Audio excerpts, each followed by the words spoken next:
Oi, gente! Hoje eu vou falar sobre o primeiro reinado no Brasil. Bom, após a independência brasileira, houve a confecção de uma Constituição para servir a sociedade brasileira. E por que existe a necessidade dessa Constituição? Porque com a Constituição, ela seria importante para consolidar o Brasil como um novo país, porque ele tinha acabado de se tornar independente.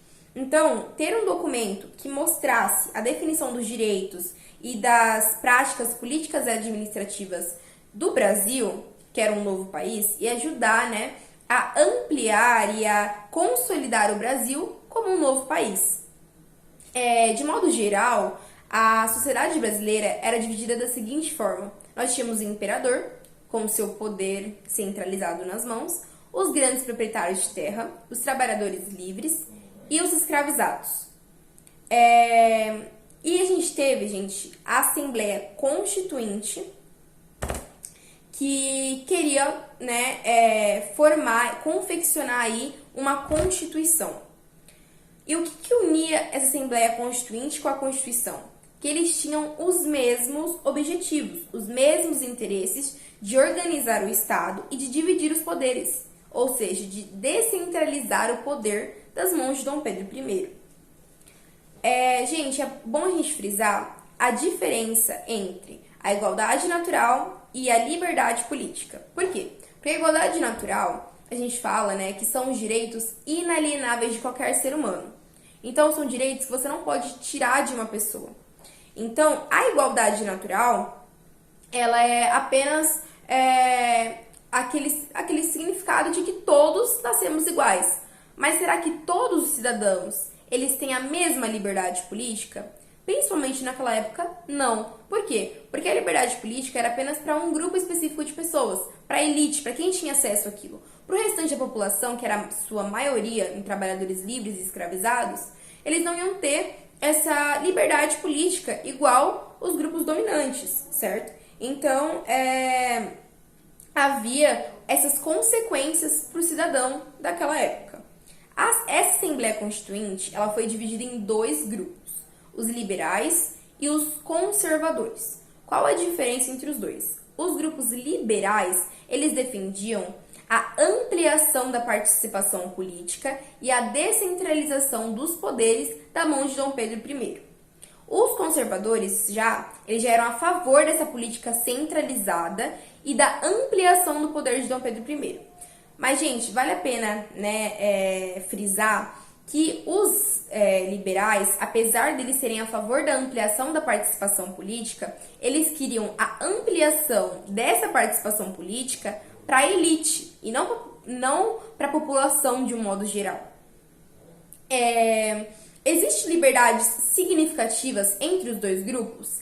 Não. Os liberais, eles defendiam a votação direta, enquanto os conservadores, a votação indireta e em etapas. Então, essa é uma das diferenças deles, mas ambos incluíam apenas, obviamente, ricos, burgueses, grandes proprietários de terra, como participantes de fato na política, como eu já expliquei para vocês, a liberdade política, as diferenças dessa liberdade política para a elite e para a população no geral.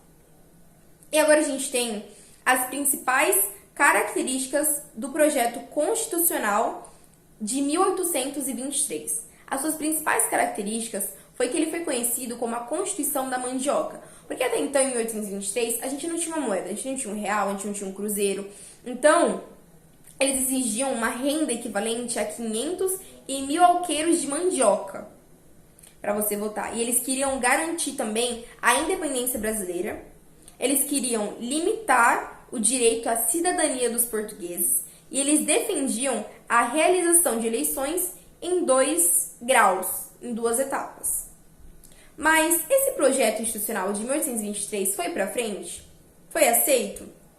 Não. Dom Pedro I dissolveu esse projeto. Esse projeto ele foi fechado. Por quê? Porque uma das características desse projeto também era a descentralização do poder das mãos de Dom Pedro I. Então, é óbvio que o imperador, que Dom Pedro I, ia dissolver e não ia concordar com essa ideia. Gente, qual é o significado de uma Constituição outorgada? Uma Constituição outorgada, ela é imposta por uma autoridade ou por um grupo, né, que está ali sendo dominante no poder, imposta sem a participação popular, ou seja, sem a participação das pessoas para fazer aquilo, apenas sendo imposta realmente por um grupo ou por uma pessoa que está no poder. E agora a gente vai falar sobre as principais características da Constituição de 1828, que era o voto censitário, voto por renda, né? Apenas quem tinha uma certa renda poderia votar. O poder concentrado nas mãos do imperador, então a gente tinha o poder moderador que Dom Pedro I exercia, onde ele tinha o poder sobre vários aspectos da política, enfim, do Brasil. Pouca autonomia das províncias. Gente, províncias são os estados que a gente fala hoje. Então, os estados não tinham nenhuma autonomia. E uma busca por uma liberdade individual, uma liberdade religiosa. Mas será que isso acontecia realmente, de fato? E agora a gente vai falar sobre os três principais conflitos que ocorreram durante o primeiro reinado. Primeiro, a Confederação do Equador, que aconteceu em 1824, no Nordeste do Brasil, especialmente no Pernambuco, tá? Principalmente ali naquela região. As suas principais lideranças eram entre líderes religiosos, políticos, militares, comerciantes, fazendeiros e até algumas camadas populares insatisfeitas. O principal nome, eu acho, da Confederação do Equador é o Frei Caneca, que era um líder religioso, e também o Manuel de Carvalho, que era político e militar. As suas principais causas eram o descontentamento com o governo central, com o governo que era dirigido por Dom Pedro I, porque eles achavam que ele não atendia às necessidades e os interesses das províncias do Nordeste. Então, eles queriam mais atenção nessa área, e eles também estavam insatisfeitos com esse centralismo econômico, essa centralização do poder nas mãos de Dom Pedro I. Os seus principais objetivos eram ter uma autonomia geral ali nas províncias, a descentralização do poder, a defesa dos direitos e de liberdades individuais e melhorias econômicas, principalmente para aquela região que não era nem um pouco desenvolvida. O fim foi muito violento e ocorreu com a derrota das forças separatistas, porque na Confederação do Equador eles queriam se separar do Brasil, então houve uma forte repressão contra essas forças separatistas pelas tropas imperiais brasileiras, que eram lideradas por Dom Pedro I. A gente tem agora a Guerra da Cisplatina, onde seus principais líderes foram o Brasil, a Argentina e a própria Cisplatina, que a gente conhece hoje como Uruguai. Ela ocorreu entre 1825 e 1828. As suas principais causas eram a disputa territorial da região da Cisplatina, porque a Cisplatina ela fazia parte do Brasil, estava sob domínio brasileiro. Porém, havia uma grande insatisfação local com esse domínio brasileiro. Então, a Argentina também entrou no meio da história e também queria ali pegar essa parte do território da Cisplatina também. Então, os principais objetivos do Brasil era manter o controle daquela região, preservar a sua integridade territorial, ou seja, continuar ali com aquela parte, fazendo parte do Brasil, garantir o acesso aos portos e suprimir aquela insatisfação local, além de reafirmar a sua autoridade política, a sua autoridade sobre a Cisplatina. Porque, gente, tanto o Brasil quanto a Argentina, eles estavam passando por um período de grande instabilidade. Como eu falei para vocês, o primeiro reinado, ele foi marcado assim por diversos conflitos também, igual eu tô falando para vocês, mas principalmente por muitas instabilidades políticas, econômicas e sociais, tá? A Argentina, ela também queria fortalecer a sua posição geopolítica ali na região, eles queriam expandir seu território, garantir acesso também aos portos, enfim, eram bem parecidos os interesses dos dois. Mas o fim ele foi marcado pela assinatura do Tratado de Montevidéu em 27 de agosto de 1828, que estabeleceu a independência da região da Cisplatina, que acabou se tornando a República Oriental do Uruguai, como a gente conhece hoje. E por fim, a gente teve a Noite das Garrafadas. Gente, o que aconteceu nas Noites das Garrafadas? Que levou isso? Eu acho que o estopim para a Noite das Garrafadas foi a morte de um jornalista que era uma das principais vozes contra Dom Pedro I. E as pessoas associaram a morte dele com Dom Pedro I, como se Dom Pedro I fosse o mandante. A gente não tem comprovações até hoje de que Dom Pedro I, foi o mandante do assassinato desse jornalista. Porém, era o que as pessoas mais suspeitavam na época. Ela aconteceu em 13 de março de 1831. A liderança dos participantes, na verdade, foi mais uma revolta popular organizada.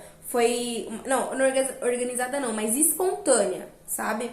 Foi uma insatisfação generalizada. As suas principais causas, gente, eram as grandes instabilidades que estavam ocorrendo naquele momento. Uma insatisfação com o governo regencial de Dom Pedro I, a escassez de alimentos, a crise econômica, tensões políticas, o abuso de poder e a corrupção, o descontentamento com todas aquelas medidas centralizadoras, e os seus principais objetivos eram expressar a sua insatisfação com tudo isso, né? A insatisfação da população, no modo geral, com tudo aquilo que estava acontecendo.